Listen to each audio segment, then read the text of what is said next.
92.7 big FM पर आप सुन रहे हैं यादों का idiot box with Nilesh Mishra season 4। कहानियां जिनमें आप मिलते हैं खुद से।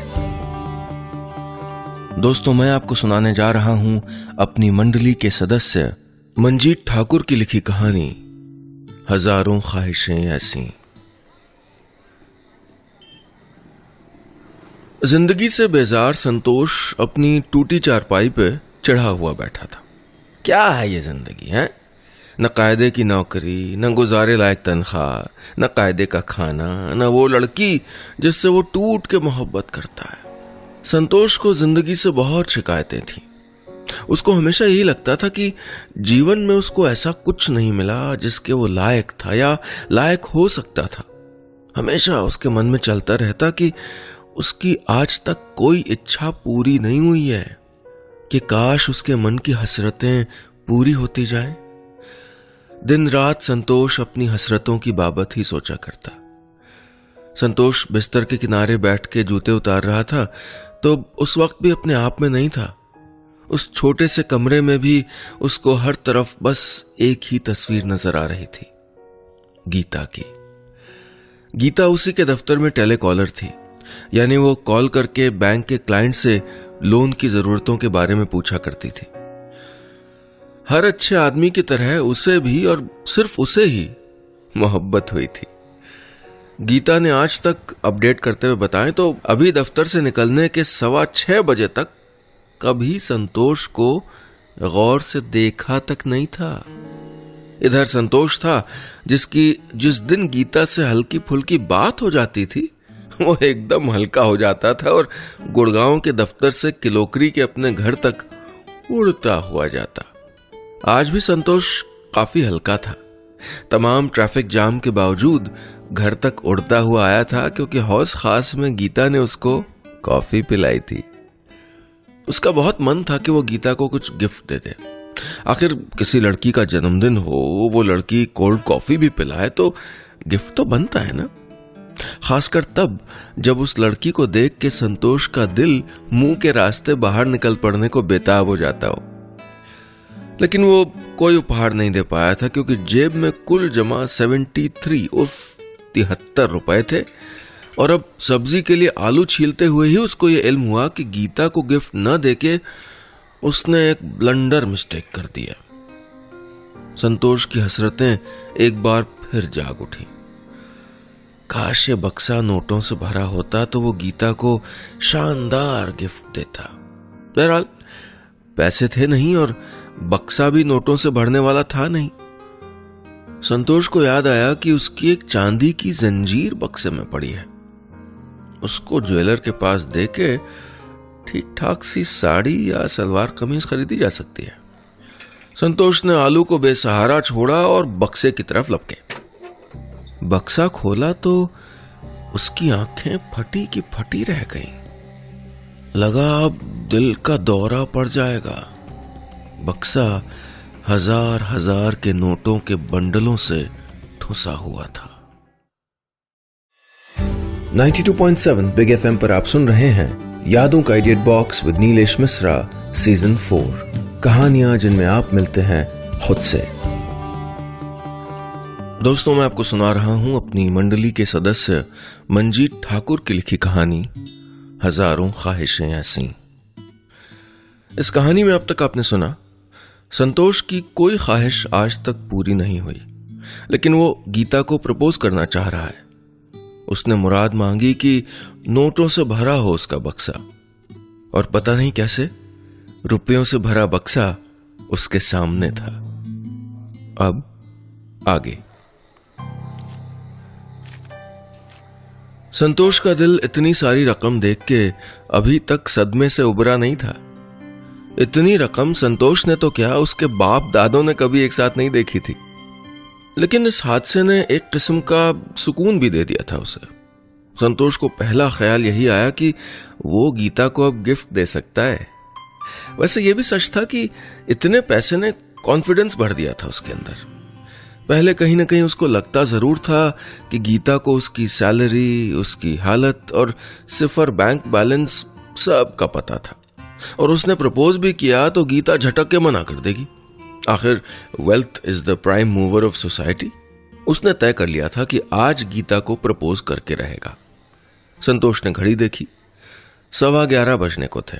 गीता सो गई होगी, सुबह कॉल करेगा, तब तक कुछ प्लानिंग तो कर ले, आने वाले वक्त की, घर की, शादी की, बच्चों की। बच्चों के बारे में सोचते ही संतोष मुस्कुरा उठा। एक मीठा सा दर्द हुआ था उसके पेट में, लेकिन अभी रात थी और उसको सारी रात इंतजार करना था। नींद तो खैर क्या आती। संतोष ने बक्सा खोल लिया। उसके दोनों हाथों में नोटों के बंडल थे, 1 लाख रुपए के बंडल। नोटों का वजन भी काफी भारी होता है। उसका मन ठहाके लगा रहा था। संतोष आज जितना खुश कभी नहीं हुआ था। क्या दुनिया में सबसे अधिक खुशी पैसा ही देता है? संतोष विभिन्न देवताओं का भारी भक्त था। उसके कमरे की दीवार में कपड़े टांगने और रसोई का सामान रखने वाली बनी अलमारी के बाद जितनी भी मुमकिन जगह बची थी, वहां उसने किसी न किसी भगवान को जगह दे रखी थी। संतोष रोजाना कैलेंडरों में बसे देवताओं को अगरबत्ती दिखा के ही दफ्तर निकलता। किसी ने उससे कभी कहा था कि अगर लाल और काली कार एक साथ दिखे तो जो मुराद मांगो वो जरूर पूरी होती है। लेकिन तमाम अगरबत्तियों के धुएं से घर को भर देने के बाद भी आज तक कोई देवता उससे खुश नहीं हुए थे। न ही सैकड़ों दफा लाल काली कार को देखते ही मुराद मांग लेने से उसकी कोई मन्नत पूरी हुई थी। गंदी गली, चंट मकान मालकिन, रात को सीवर से आने वाली बू, पड़ोसन का सीढ़ियों पे धम धम करते हुए छत पे जाना, आलू गोभी प्याज के बढ़ते दाम, सैलरी हाइक में हो रही बेवजह की देरी। संतोष के नाखुश होने की वजहों की फहरिस्त बहुत लंबी थी। उस दिन तो आंखों में रुका पानी बांध तोड़ के बह निकला था। भगवान, मेरी कभी सुनोगे भी कि नहीं? 92.7 बिग एफएम पर आप सुन रहे हैं यादों का idiot box with Nilesh Mishra, season 4। कहानियां जिनमें आप मिलते हैं खुद से। दोस्तों, मैं आपको सुना रहा हूं अपनी मंडली के सदस्य मंजीत ठाकुर की लिखी कहानी हजारों ख्वाहिशें ऐसी। इस कहानी में अब तक आपने सुना, संतोष की कोई ख्वाहिश आज तक पूरी नहीं हुई थी। वो हर देवता और लाल काली कारों को देख के अंधविश्वास भरी मुरादें मांगता रहा, लेकिन कुछ नहीं हुआ। और आज अचानक उसी के घर में उसको मिल गया था एक नोटों से भरा बक्सा। अब आगे।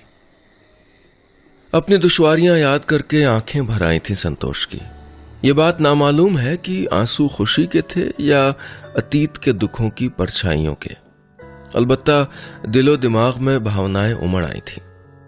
कल तक क्यों, अभी थोड़ी देर पहले तक वो यही सोच रहा था कि क्यों जी रहा है ऐसी जिंदगी। न खाने का ठिकाना, न नौकरी का, न बदन पे ठीक कपड़े। उसे याद आया, पखवाड़े भर पहले शायद शनिवार था, दफ्तर जाते वक्त उसके हाथ आदतन जुड़ गए थे। सामने कैलेंडर में भगवान थे, भगवान जिनके माखन भरे मुंह में सारा ब्रह्मांड समाया हुआ था। तस्वीर के ऐन नीचे तारीखों वाली पट्टी पे उसी ज्वेलर का नाम छपा था जिसके यहां वो थोड़ी देर पहले अपनी चांदी की चेन बेचने की सोच रहा था। थोड़ी देर तक तो संतोष उसी मुद्रा में खड़ा रहा था। खड़े खड़े टांगों में दर्द होने लगा तो उसका ध्यान टूटा था। काश मेरी भी इच्छाएं पूरी कर दो भगवान, कुछ इच्छाएं। उसके मन में न जाने कैसी कुहुक सी उठी थी। पेट में मीठा सा दर्द हुआ था। न जाने क्या क्या एक साथ आंखों में घूम गया था। घर, गाड़ी, बढ़िया सूट और गीता। लेकिन उसकी नजर जब सामने आधे पके चावल और पनीली दाल पे पड़ी तो घर, गाड़ी, सूट और गीता सब हवा हो गए। सामने छिले हुए आलू पथरीले सच की तरह मुंह चियार के पड़े थे। 2 हफ्ते पहले उसी शनिवार की शाम दफ्तर से लौट के अपने कमरे में आलू की भजिया बनाते वक्त अचानक उसके बहके हुए मन में एक ख्याल आया। इस भात दाल और आलू के चोखे के साथ बैंगन के पकौड़े होते तो कसम कलकत्ते की मजा आ जाता। तभी दरवाजे पे दस्तक हुई। कौन हो सकता है भला? उसने मन ही मन सोचा और दरवाजे की झिर्री से बाहर देखा। सामने मकान मालकिन थी। उसके कमरे के बगल में कई और कमरे थे जिसमें उसी के जैसे कई लड़के रहते थे जो अपने अपने कोने झड़े सपनों के साथ जी रहे थे। संतोष को पहले तो लगा कि कहीं खड़ूस मकान मालकिन किराया मांगने तो नहीं आ गई, लेकिन किराया तो उसने दे दिया है। किसी बगल वाले के कमरे के सामने भी नहीं, मेरे ही दरवाजे पे खड़ी है। किसी तरह मन मसोसते हुए उसने दरवाजा खोल दिया। मकान मालकिन के हाथ में एक प्लेट थी। ये लो, बैंगन के पकौड़े बना रही थी, सोचा तुम्हें भी दे दूं। संतोष हैरत अंगेज खुशी से दोहरा हो गया। ये ले, अभी मन में सोचा और अभी बैंगन के पकौड़े हाजिर। कमाल है यार। अगले रोज उसे देर हो गई थी, कहीं बस ना निकल जाए। दौड़ता हुआ वो स्टॉप तक पहुंचा तो देखा बस अभी आके लगी ही थी। जल्दी में वो टिफिन भी पैक नहीं कर पाया था। उसे लगा जिस जीवन में खाना खाने तक की फुर्सत और सहूलियत ना हो वो जिंदगी फजूल है। कहीं पढ़ा था उसने कि सोच को सकारात्मक रखना चाहिए। मोबाइल का बैलेंस खत्म था। उसने सोचा दफ्तर पहुंचेगा तो किसी से उधार लेके टॉपअप डलवाएगा। टिफिन में खाना नहीं, मोबाइल में बैलेंस नहीं, अब पर्स में बस थोड़ी सी चिल्लर। ऐसे में सकारात्मक सोच कहां से लाई जाए भैया? लाल बत्ती पे बस रुकी तो उसने देखा लाल और काली कार आगे पीछे खड़ी थी। उसके हाथ जुड़ गए। काश दोपहर के खाने का इंतजाम हो जाए किसी तरह। दफ्तर पहुंचा तो माहौल बहुत भारी था। बैंक मैनेजर उसके साथी को हड़का रहा था। अगले हफ्ते तक टारगेट पूरा नहीं किया तो नौकरी से निकाल दूंगा। कॉन्ट्रैक्ट बेसिस पे काम करने वालों की जिंदगी भी गिरमिटिया मजदूरों जैसी ही होती है। वो बिना कुछ कहे दफ्तर से निकल पड़ा था। एक क्लाइंट के घर से कागजात लेके आने थे। निकला ही था कि पर्चे बांट रहे लड़के ने उसके हाथ में पर्चा पकड़ा दिया था। पर्चे में मोबाइल सर्विस प्रोवाइडर का विज्ञापन था। अला मैसेज को फला नंबर पे भेजिए और जीतिए ढिमकाना रुपए का टॉपअप फ्री। ऐसी लॉटरियां संतोष ने कभी खेली नहीं थी। उसको अपनी किस्मत को लेके कोई गलतफहमी नहीं रह गई थी। पता नहीं आज क्या सूझा उसे कि उसने उस अला मैसेज को फला नंबर पे भेज दिया और भूल गया। क्लाइंट के घर गया तो अजूबा ही हो गया। मेहता नाम के उस क्लाइंट ने घर पे 3 और लोग बिठा रखे थे और सबने कार लोन लेने में दिलचस्पी दिखाई थी। संतोष के चेहरे पे मुस्कुराहट आ गई। अच्छा सगुन था। अब एक बार दफ्तर पहुंच जाए तो रेहड़ी पे जाके छोले कुलचे या छोले चावल तो खा ही लेगा। रेहड़ी पे जाके उसने कुलचे का पहला कौर तोड़ा ही था कि अचानक मोबाइल पे मैसेज टोन सुनाई दी। मोबाइल सर्विस प्रोवाइडर का मैसेज। अला मैसेज फला नंबर पे भेजने से ढिमकाना रुपए का टॉपअप रिचार्ज हो चुका था। ये इतनी रकम थी कि अगले 15 दिन तक उसको मोबाइल रिचार्ज करवाने की जरूरत नहीं पड़ने वाली थी। संतोष ने गौर किया कि कुछ अच्छा होने लगा है उसके साथ। अरे हाँ, आजकल लाल और काली कार को देख के मांगी जाने वाली मुरादें पूरी हो रही थी उसकी।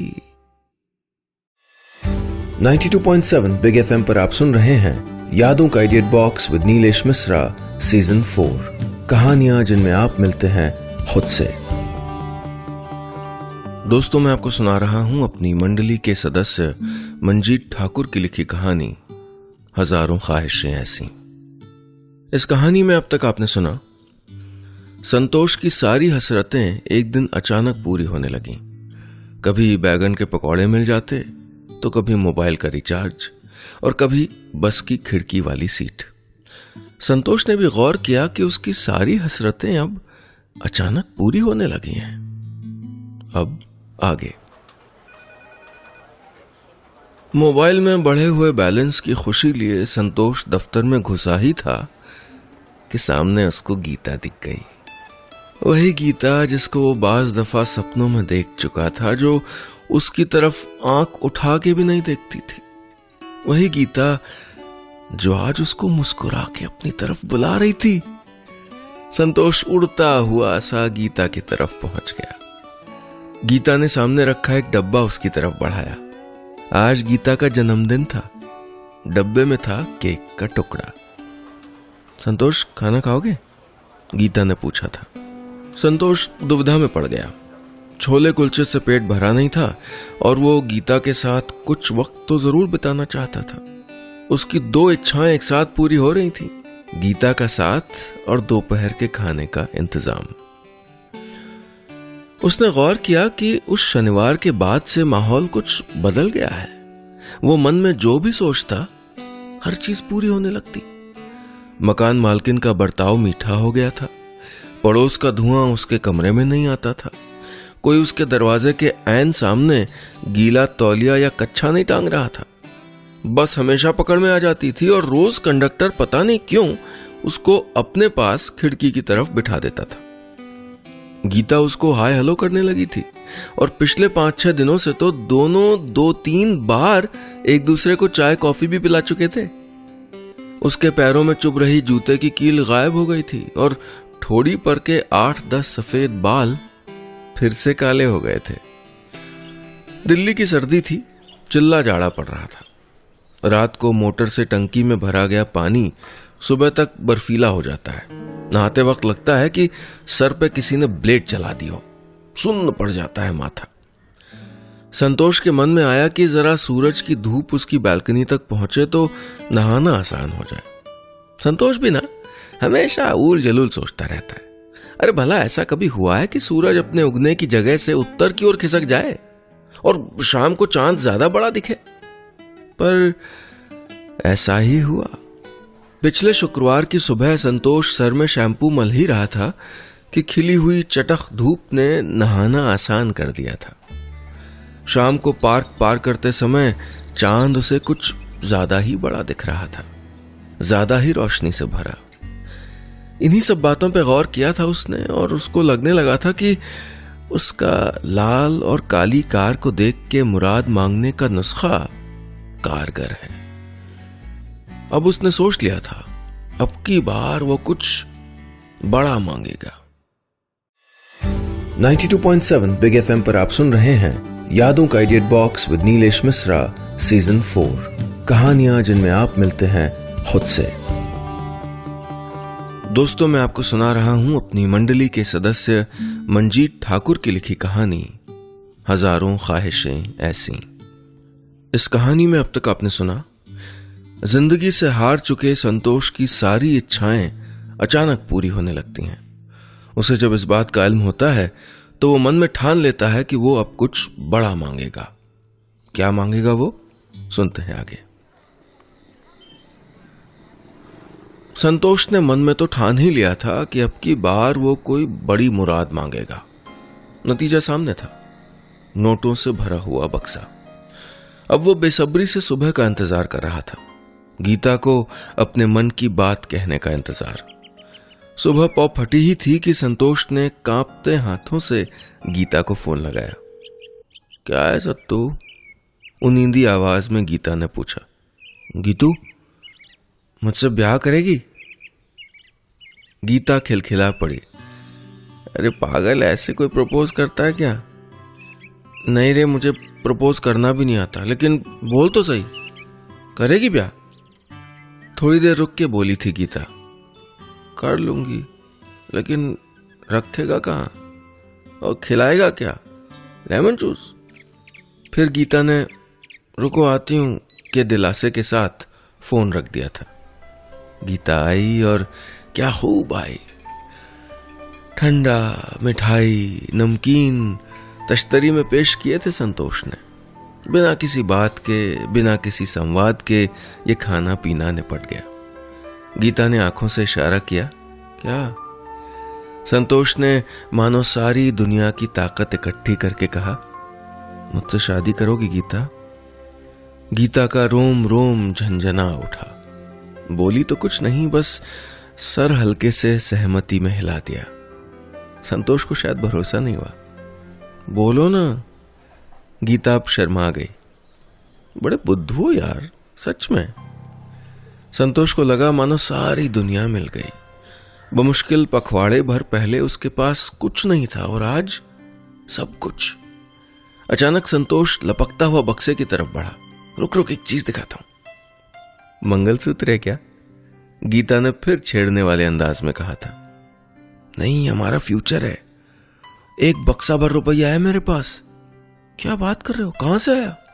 इसका जवाब तो संतोष के पास भी नहीं था, लेकिन उसने रात का सारा वाकया गीता को कह सुनाया। आप बीती सुना लेने के बाद संतोष ने कांपते हाथों से बक्सा खोला। अरे ये क्या हुआ? पैसा तो नहीं है। गीता, अब तुम मुझसे ब्याह नहीं करोगी? क्यों? अब ना अच्छा घर होगा, ना अच्छे कपड़े, ना रेस्टोरेंट में खाना। गीता मुस्कुरा उठी।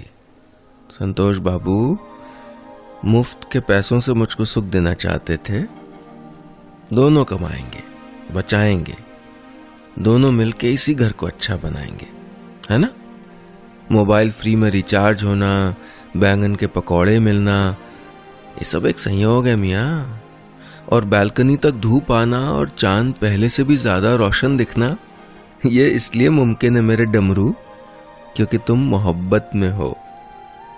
बस इसके बाद गीता ने अपनी उंगली संतोष के होठों पर रख दी। दोनों खामोश हो गए, पर इस खामोश अफसाने से सारा जहान खिलखिला उठा। बस इतनी सी थी ये कहानी। 92.7 बिग एफएम पर आप सुन रहे हैं यादों का idiot box with Nilesh Mishra season 4। कहानियां जिनमें आप मिलते हैं खुद से।